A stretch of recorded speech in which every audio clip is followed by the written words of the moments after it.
Om Gyanatimirandasya Gyananjana Shalakaya Chakshurumilitam Yena Tasmai Shri Gurave Namaha.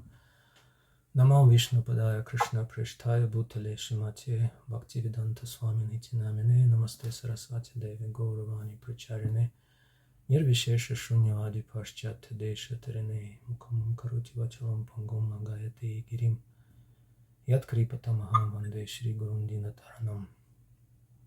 So the specific topic today that we're going to discuss is how does varnasrama fit into Lord Caitanya's preaching mission.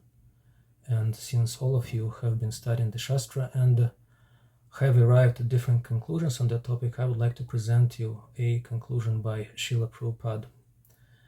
Of course, some of you may ask the question, why do we base our presentations on Srila Prabhupada's words? After all, isn't it that Srila Prabhupada, as any other acharya, is supposed to speak exactly what the Shastras say?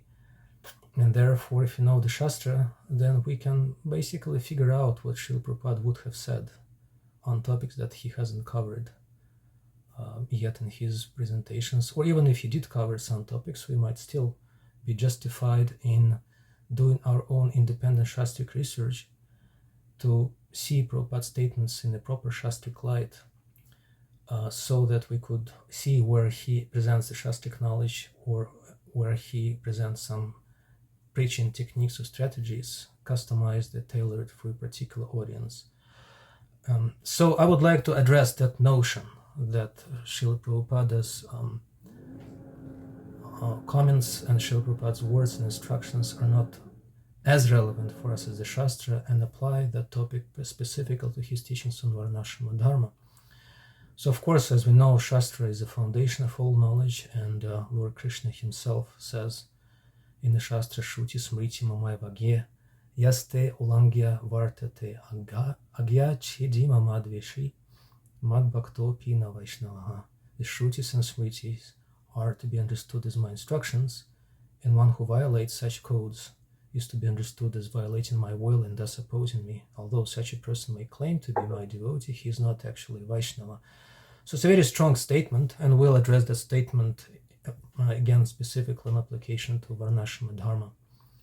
Of course, as we know, in the Shastra, varnasrama dharma is emphasized. In Bhagavad Gita, Krishna says, Chaturvanyamaya Shrishtam Guna Karma Vibhashahas. He says that according to the three modes of material nature and work associated with the modes, he, Krishna himself, created the four divisions of human society.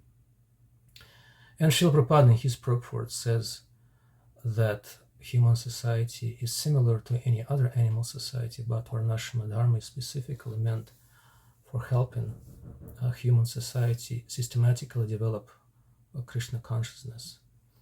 Also, oftentimes there is a verse quoted from Vishnu Purana, spoken by Parashara Muni, where it says, Varnashrama Charavata Puru Shena Parach Puman Vishnu Aradyate Pantha Nanyata Tosha Karanat. The Supreme Lord Vishnu is worshipped by the proper execution of prescribed duties in a system of Varnashrama.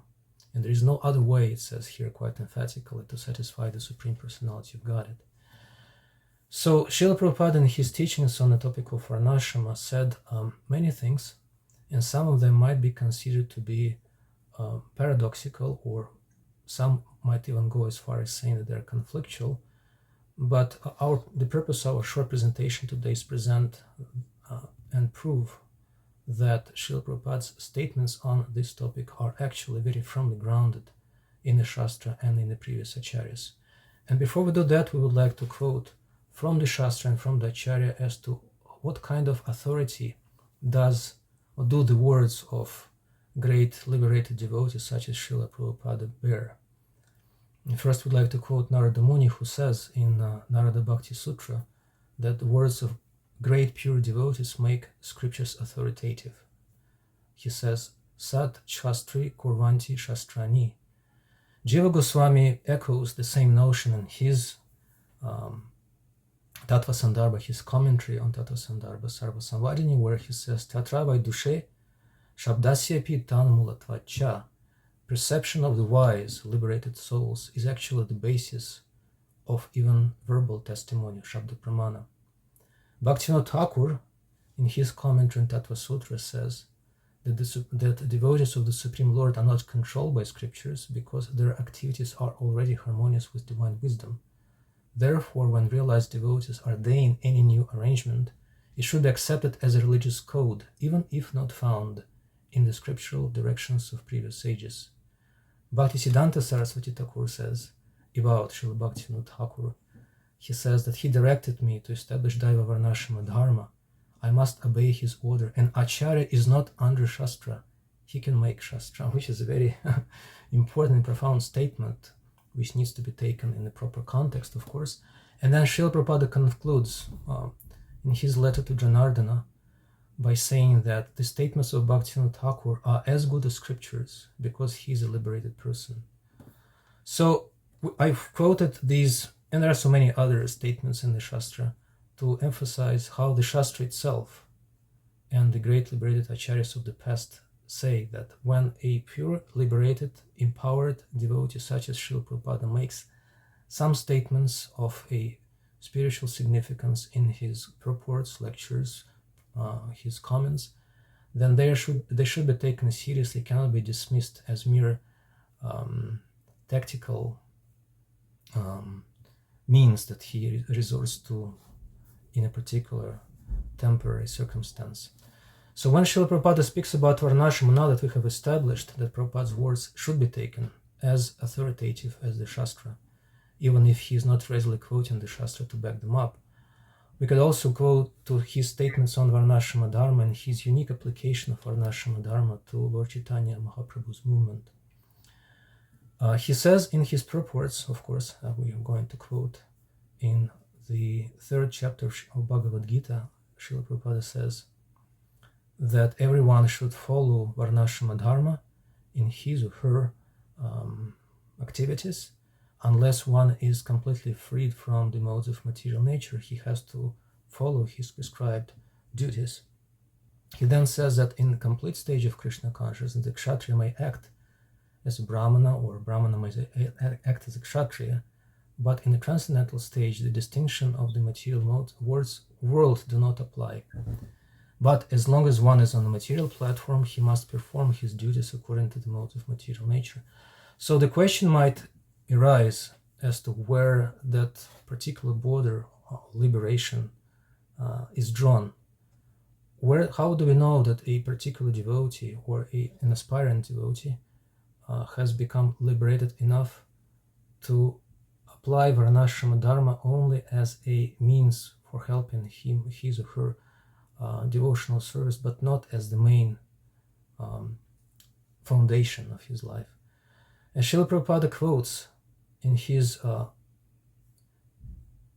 commentaries on Chaitanya Charitamrita a very important verse, which I would like to make the centerpiece of this short presentation. This verse is spoken by Lord Krishna in the 11th canto of Srimad Bhagavatam, chapter 20, verse 9, where he says, Tavat karmani kurvita na nirvidyeta yavata matkatha shravanadova shraddha yavan najayate. One should continue to perform the Vedic ritualistic activities until one actually becomes detached from material sense gratification and develops faith for hearing and chanting about me. So, because the time is short, we won't go into details about how Srila Prabhupada actually made this statement by Lord Krishna a central piece, a central foundation of his preaching mission in the West, when on the one hand he emphasized the importance of establishing Varnasrama Dharma as a means of both revolutionizing the, revolutionizing the spiritual agenda of Lord Chaitanya's preaching mission in the West, to create a revolution in the misguided life of Western mundane civilization. But also, on the other hand, Srila Prabhupada emphasized that Varnasrama is important for devotees themselves to organize their preaching mission in the best possible way. But again, in both cases, Srila Prabhupada emphasized that Varnasrama rules can only be applied, especially in Kali Yuga, applied successfully and followed both internally in our movement and externally in the world when they're based on hearing and chanting about Krishna. when this, as Lord Krishna says here, Vashvada yavana jayate matkatha shravanado va.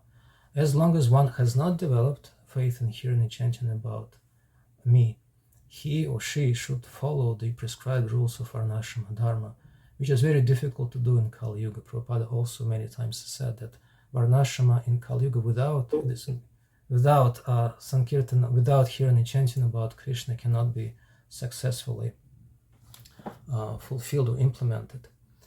And all the acharyas, I won't quote them, Jiva Goswami, Vishwanath Chakravarti Thakur, Rupa Goswami, Vishwanath Chakravarti, and Sanatana Goswami, and some other great souls emphasized how varnasrama dharma is not an anga of devotional service and can be relegated to a secondary role as long as devotees are spiritualized by the primary angas of devotional service, such as hearing and chanting. And even in his discussions on the establishment of varnasrama dharma and varnasrama dharma college, the famous discussions in Mayapur and also in Vrindavan, Srila Prabhupada emphasized how devotees could and should externally follow specific rules like Brahmana regulations and dharma, and might externally appear to be fulfilling or performing some varnasrama duties such as Shudra duties or Vaishya duties. But Prabhupada was very emphatic by saying one should never consider them to be anything but devotees. Always remember that.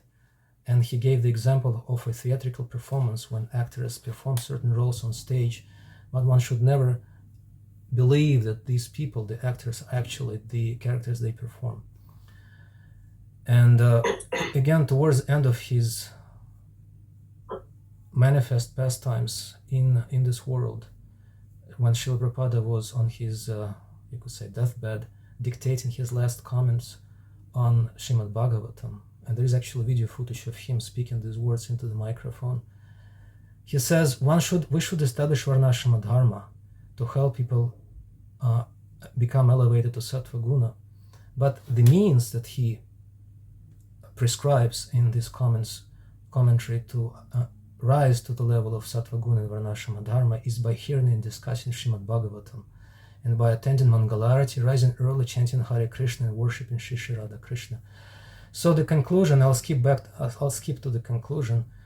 In the age of Kali, varnasrama dharma is essential as the most effective social system for introducing the largest number of people to devotional service in the shortest possible time, provided it is centered around the values and principles of pure devotional service as revealed by Lord Caitanya Mahaprabhu's Sankirtana movement, to which varnasrama is external. Varnasrama can and should only be organized and maintained by sustainable efforts of devotees practicing devotional service, pure devotional service, through their personal example, as well as through such educational centers as varnasrama colleges, farms, village preaching. Otherwise, it will lapse into its travesty, a mundane caste system.